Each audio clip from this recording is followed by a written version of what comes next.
Bonjour Grégoire, ravi de vous retrouver et de parler d'escrime pour commencer. Exactement, à commencer par ça, ce sont les championnats du monde qui se déroulent en ce moment du côté de Moscou, en Russie. Et on a une deuxième médaille pour la France. C'est de l'argent en épée avec un garçon qui s'appelle Gauthier Grumier. Regardez, le garçon dont je vous parle, Gauthier, c'est celui qui prend le selfie là, à gauche de votre écran sur ce podium. Donc, à 31 ans, le licencié du Levallois Sporting Club s'offre sa troisième médaille mondiale après l'argent en 2010 et le bronze l'an passé. Là, il est toujours à gauche sur la piste. En finale, à l'épée, Gauthier a été battu d'une touche 15-14 par le Hongrois Géza Imre. Alors rappelons qu'à l'épée, c'est une arme d'estoc, c'est-à-dire qu'on touche avec la pointe. La surface valable comprend tout le corps de l'adversaire. Après l'argent de Cécilia Berdé mardi en sabre, le clan français comptabilise 2 médailles. Aujourd'hui, épreuve individuelle de fleuret. Il y a 8 tricolores qui sont engagés. On espère donc des médailles, on en reparlera demain. Eh ben, ça va mieux pour l'escrime français. On parle de volley à présent. Du volley avec le Final Six de la Ligue mondiale. C'est l'élite du volley. Les Français sont en ce moment à Rio. Premier match, première victoire, face à qui? Face aux Brésiliens. Les Brésiliens qui sont en jaune à droite, donc les Français à gauche en bleu. Ils n'avaient pas participé à ce rendez-vous depuis 8 ans, les Français et la France. Bat le Brésil dans sa salle, 3-7-1.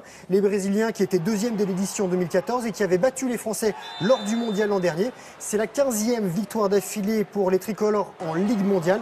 Et demain, ils affronteront les États-Unis. Ça, c'est la 11e étape hier donc, du Tour de France avec une arrivée à Cauterets dans les Hautes-Pyrénées. Victoire en solitaire du Polonais Rafał Majka, déjà double vainqueur d'étape et maillot à poids l'an dernier. Le Français Thomas Voeckler est arrivé 5e. Le Britannique Froome sur le podium avec ses bisous est toujours en jaune. Le premier tricolore au classement général, c'est Tony Galopin. Aujourd'hui, 12e étape, 3e et dernière dans les Pyrénées, 195 km entre Lannézan et le plateau de Bay. À 1780 mètres d'altitude, il y aura 4 ascensions au programme. Des ascensions relevées. Un mot de foot avec le championnat de France de Ligue 1 qui reprendra le 7 août. Les équipes se préparent. Les Lyonnais participent à la Valley Cup avec un match hier à Aix-les-Bains. Deuxième match, deuxième défaite pour l'OL, battu 2-0 par les Néerlandais du PSV Eindhoven, doublé de Jürgen Locadia. Lyon est 5e sur 5 pour le moment dans cette compétition. C'est de l'amical, on va dire. Voilà.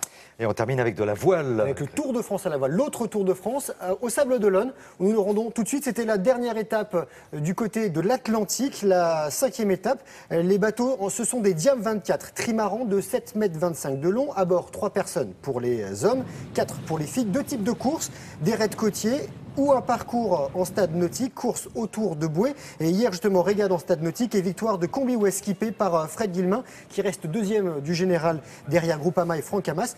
Aujourd'hui, ils prendront la direction de Roses, c'est en Espagne, première des 4 étapes méditerranéennes. Merci beaucoup Grégoire. Je pense qu'on va se retrouver demain, samedi. Samedi aussi, Voilà. la semaine prochaine. Le grand retour de Grégoire Tourneau dans Télématin.